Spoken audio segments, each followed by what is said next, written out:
Should you be training when you're sick or injured? Big questions today on Strong for Life Live. This is Coach Josh Wood down here in Hobart, Tasmania. It is a very warm Tuesday morning, just past 10 in the morning. It's going to be 31 degrees Celsius here, which is hot, much too hot. If you're tuning in for the first time, this is the short and sweet podcast for busy parents and professionals who just want some answers and some actionable things to take charge of their health and fitness and become strong for life. And if you're catching this live, it goes live Tuesday mornings, 10 a.m. on YouTube, the Coach Josh Wood channel, and the Become Strong for Life Facebook group. If you're catching this as a podcast, you can find it on Amazon, Spotify, and Apple. And I guess YouTube now too, because that took over for Google. And if you are catching on any of those platforms, please take a minute to rate, review, and leave questions. At least on Spotify, I know that every episode has an opportunity for you to ask questions about what you'd like discussed. What would you like answers on? So always ask questions. Please share any helpful tips you get from the show with your friends and family. And hit me up if you have any thoughts, concerns, or questions. And so let's get right into it. Again, this is a very, very common topic because this is my job. My job is to coach people and to help them become strong for life. And I always get questions about injuries and illness and what people should do about them. And the answer is it depends, like anything. So I was sick last week. Still got a little bit of a stuffed up face, but I feel great, except for that. And it was funny because I was going to do this podcast last week, and I was like, good opportunity to talk about what to do when you're sick. But I sounded like garbage. I was coughing and sniffling and snuffling, and I was like, nobody wants to listen to that, especially audio only. So I was like, all right, we'll put it off until I can speak properly. But it's something I talked to a lot of my clients about and mentioned through Instagram as well about what to do. And I want to keep harping on about this because it's one of those things that it's good to know. You need to have a rule of thumb that you can follow when you get sick or injured.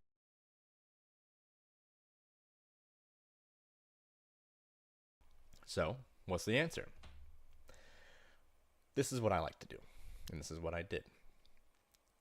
If you are sick, let's talk about that first, and then we'll talk about injuries. If you are sick, what I like to do and what I recommend is that you do your warm-up. You just start moving. Maybe go for a walk, or if you have a dedicated dynamic warm-up of some sort, start working through that and see how you feel. But just slowly ramp it up. So maybe you got a little bit of cardio beforehand. Just go for a walk. 10, 15 minutes till you start to get a little bit of a sweat on, feeling warm. And then go, okay, do I feel better, worse, or the same? If you feel better, keep going. If you feel the same, keep going. If you feel worse, stop. Then do your warm-up. And ask yourself, do I feel better, worse, or the same? If you feel better, keep going. If you feel worse, stop. If you feel the same, keep going. And as long as you're not feeling worse or more worn out, then I wouldn't really stress about it. And I'd keep working a little bit. But I'd still plan on not overdoing it. So I wouldn't do any HIIT training. I wouldn't do any real high intensity stuff. I probably wouldn't do any rep max testing. You could, but I'd probably avoid it. And I'd start moving and see how you feel. And if you continue to feel better, go through the motions, go through your workout, but plan on taking it easier. Don't overdo it because you could start to feel better and then crash after the adrenaline and cortisol wears off. So just slow and steady, ease into it. And this is what I found last week as well, is that I start off, I'll do some sun salutations because I do that almost daily as part of my daily get into the day before work and or before workouts as just a general warm up and to get my head in the game. And I do that, and I did that.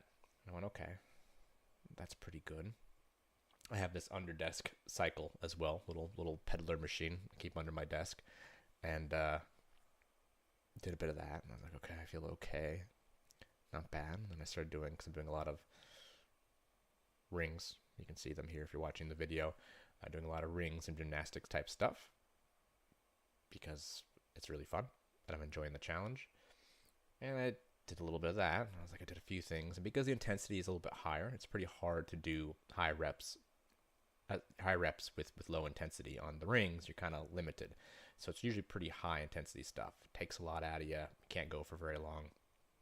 And I gave a few exercises ago. I think I did some front lever stuff because I didn't want to be upside down because all the snot in my head would get up in my brain. And that was okay. Felt okay, and then I stopped. I did a little bit more cycling later while I was at the desk, and I generally felt okay. Not great, but I felt okay with that. But then I crashed a little bit in the afternoon. I was like, okay, well, that makes sense, but not too bad.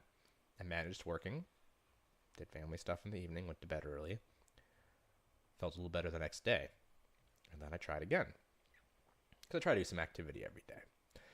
And I did some cycling, I did some sun salutations, feeling a little better. I went on the rings, pushed that a little bit harder, and felt pretty good. So I had a decent little workout, 30 minutes or so. And I pushed it decently hard, moderate. And that was okay. And the next day I felt better, and I went through the same process. And you can use this exact same system anytime you're feeling off. Excuse me. The thing is, you're probably going to feel better once you start exercising, especially if you're not sick, especially if it's all up in your head. This is something I tell a lot of my clients who get stuck in their heads or stuck at a desk and they're feeling like garbage. And then at the end of the day, they're all lethargic and stagnant and they're like, oh, I don't want to do workouts. It's like, okay, just go for a walk. See how you feel. If the walk feels good, start doing your warm-up. See how that feels. It's a rare case in which someone stops after their warm-up. Because once you start moving and you make it a habit to at least try, just do the warm-up. Once you do that, you usually feel pretty great and you're ready to go. It's the same with when you're sick. You're still going to want to increase your rest and your fluids and just generally making sure you're recuperating well. But just start with some light movement. Now let's talk about injury, because this is something I have to manage a lot with people. And as someone who has a history of chronic back pain and injury, I've had to manage a lot with myself and then pass those lessons on to the people I work with. And it's basically the same process. If you have back pain or any pain, but back pain, lower back pain is pretty common, so let's talk about that. You start moving. If you've had a flare-up and the pain's bad, just start moving. Does the pain get better? Does it stay the same or does it get worse? If it stays the same, if it gets better, do more. If it gets better, you know you're on the right track. If it stays the same and it's still manageable, keep moving. And work through those steps. And as you go on to the next exercise or the next thing you're doing, if the pain gets better, keep going. If it stays the same, keep going. If it gets worse, stop. Take a break, do something else, or rest. And come back another day. But when it comes to pain management, there's two things going on here. If something you're doing makes the pain feel better, it usually, not always, usually means that if you keep doing it, the pain will continue to get better, especially when it comes to rehab type stuff. If you are dealing with back pain, you start doing your shoulder tap planks or your glute work, and the pain goes away, you're on the right track, generally. If it stays the same, well, then you can manage it, because sometimes the pain's not going to go away right away. It's going to take some time. But one of the big things we do with pain is you have to desensitize. You have to teach your body that the movement is okay, and the movement doesn't make it worse. So you have no excuse for not moving, because if you're in pain anyway, and movement doesn't make it worse, at least you're reaping the benefits of the movement in all the other areas of your life. If you're going to be in pain, you might as well be productive about it. Sounds harsh, but that's my philosophy. So the more you can teach your body, your brain, your nervous system, that doing movement doesn't make the pain worse, that it's manageable or it makes it better, the less resistance you'll have to starting that again, to continuing to move. And sometimes if you've been in a lot of pain, especially back pain, it's a lot of guarding, and you have to teach your body that those movements aren't making things worse, so you can stop avoiding them, so you can stop guarding, and you slowly desensitize yourself, and this can cause the pain to improve. So we always want to work up to, but not beyond the pain threshold. We don't want to exacerbate the pain. We want it to stay the same or get better. And so you should be able to play around and find what movements you can do up to your pain tolerance without making it worse. And over time, working up to that pain tolerance pushes the pain tolerance back so you can do more and more at the same level of pain. And so you're desensitizing yourself and making it less likely for your body to want to guard or cause a flare-up because of your exercise or activities that you're doing. So up to pain tolerance, not beyond. Don't make the pain worse, but if it maintains and it remains the same, your exercise is not hurting the issue. Continue to exercise, continue to do those activities. So whether you're sick or depressed or anxious or injured, it's always the same thing. Start moving. Go for a walk, start your warm-up, and assess every step of the way. I'm doing my 10-minute walk. Okay. Do I feel better, worse, or the same? I feel the same. Keep going.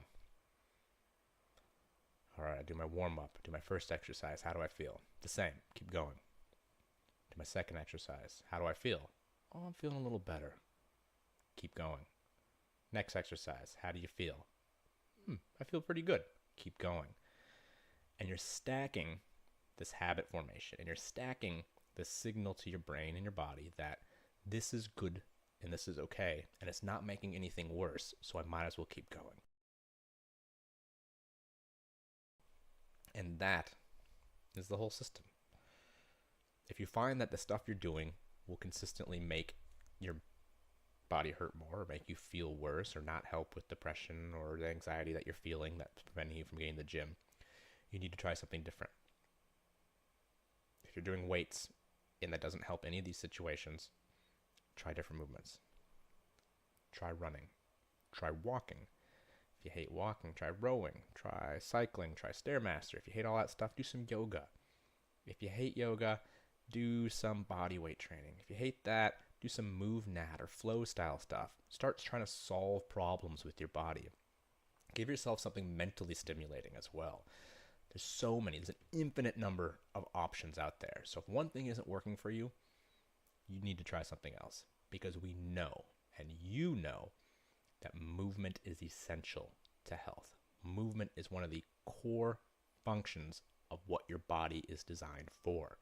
If you are not moving consistently in a way that brings you some form of joy, whether it's through results or the process itself, if you are not moving, you are not living. You're dying quicker than you need to be. So find a movement. Embrace it. If you don't like it, find something else. You don't have to do CrossFit. You don't have to do powerlifting, but you have to do something if you really want to become strong for life and get the most out of life. And that's probably it for today. We're at the 15-minute mark, and I like to keep these succinct. So if you have any questions about training with injury, illness, whatever, you can always reach out. You can find me on Instagram, Coach Josh Wood, or online, strongforlife.online. See a bit about our coaching programs. We are doing intakes for our next 90-day program. So if you are ready to lose a bit of weight, become stronger and more capable, be an example to the people you work with or your family, this is a great opportunity. And all you have to do is reach out, and I can give you all the information you need. No pressure, just opportunities. All right, folks. Until next week.